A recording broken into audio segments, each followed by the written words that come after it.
Hello, today is Thursday, the 8th of January 2009. The market's closed, and you can see here on the NASDAQ 100 chart that we did find some support above the rising 10, 20, and 50-day moving averages. And now on the daily time frame, this market looks to be set up fairly bullishly. We're not still all in the clear yet, but again, I'm going to point to the Mexican market and show that the way that the Mexican market traded when it first crossed its 50-day moving average right in here, it leapt above it, pulled back to the 10-day moving average, and then a real nice move higher as some shorts, I think, gave up in that market. And we could be similarly situated, I didn't pronounce that word very good, but here in the NASDAQ 100, we can see we've pulled back to the 10-day moving average. And on that 10-minute time frame, of course, we were looking at the Fibonacci levels from this low right here to the recent high. And you can see that where this market found support is just above the 50%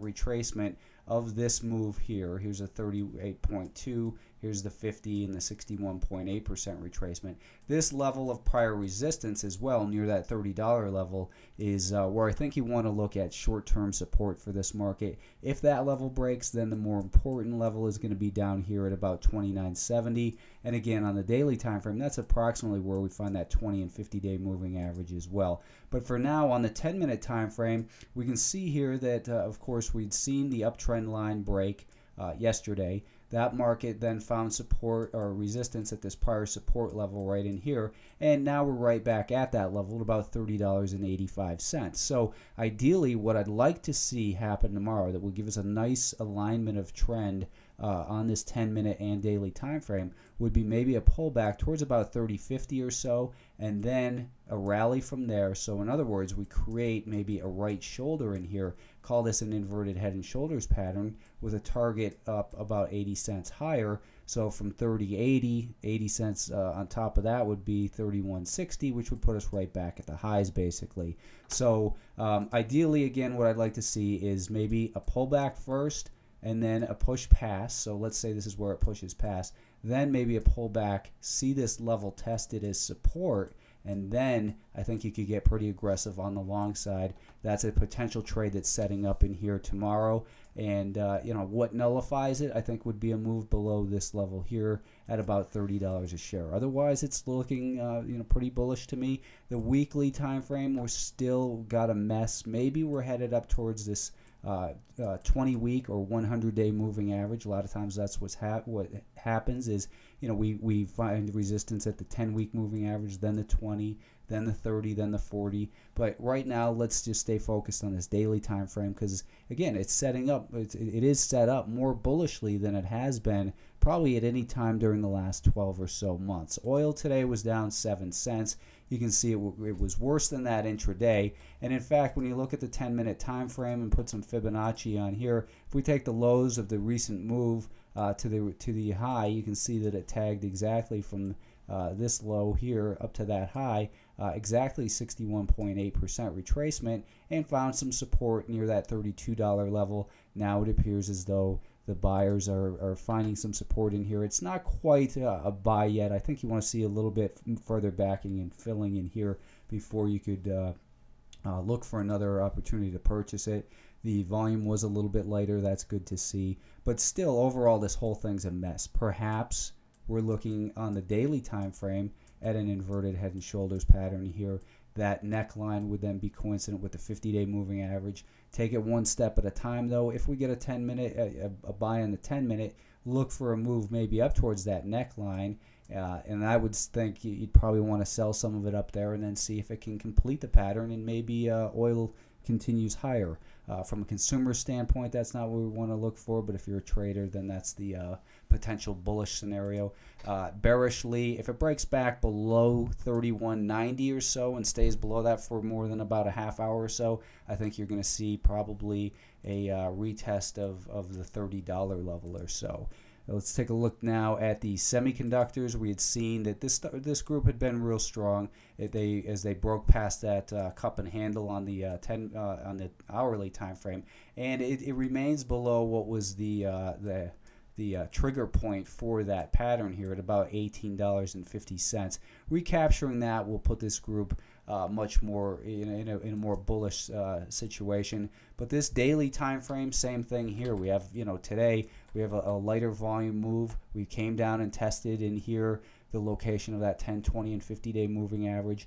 Right now, it really looks to me as though on the daily time frame, it's the buyer's game to lose in here. And the weekly time frame, if it exerts its force, then that's what's going to happen. I'm cautiously optimistic in all these markets right now. In particular, if we can get back above some of these key levels. This has been support that acted as the resistance late in the day. I think even more importantly, though, is probably this 1860 level. Semiconductors, the NASDAQ so far looks like it's the best setup of all these markets for upside trade. The Russell 2000, again, has been the strongest. It continues to hold above this level that had acted as resistance for a period of about 6 weeks or so, near about that $49.50 level. We do see the similar 10 above the 20, above the 50, and they're all rising. So on the daily time frame, we look like we're setting up for further upside bounce in here. And on the 30-minute time frame, you can see we're still stuck below that 5-day moving average. Here is where we've got some important support.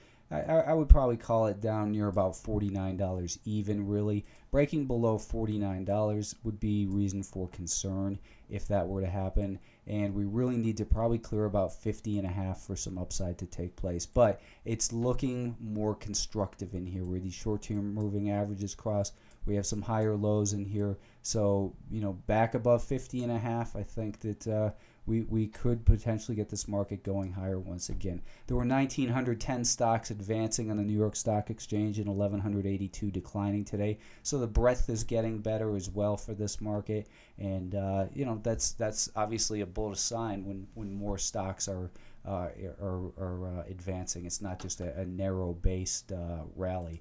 The one area that remains the real thorn in the potential bullish upside for this market remains these financials. They were down again today. It would have been nice to see them recover, in particular at the end of the day, like some of the other markets. It's stabilized in here today.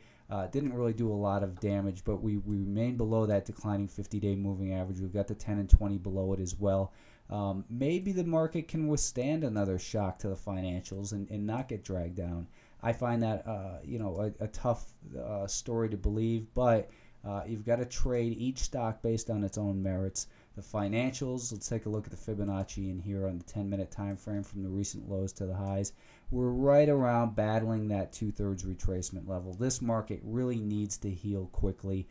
It did hold above the the $11.90 level on a closing basis. That's the level where we've been kind of focused on a little bit. Below that, if it breaks below that, then I think you're looking at 1150. And if 1150 gives way, then I think you do have a bigger problem for the overall market. So as bullish as one market may look, you can't take your eyes off an important group such as the financials here because it has the potential to do further damage to the overall market environment.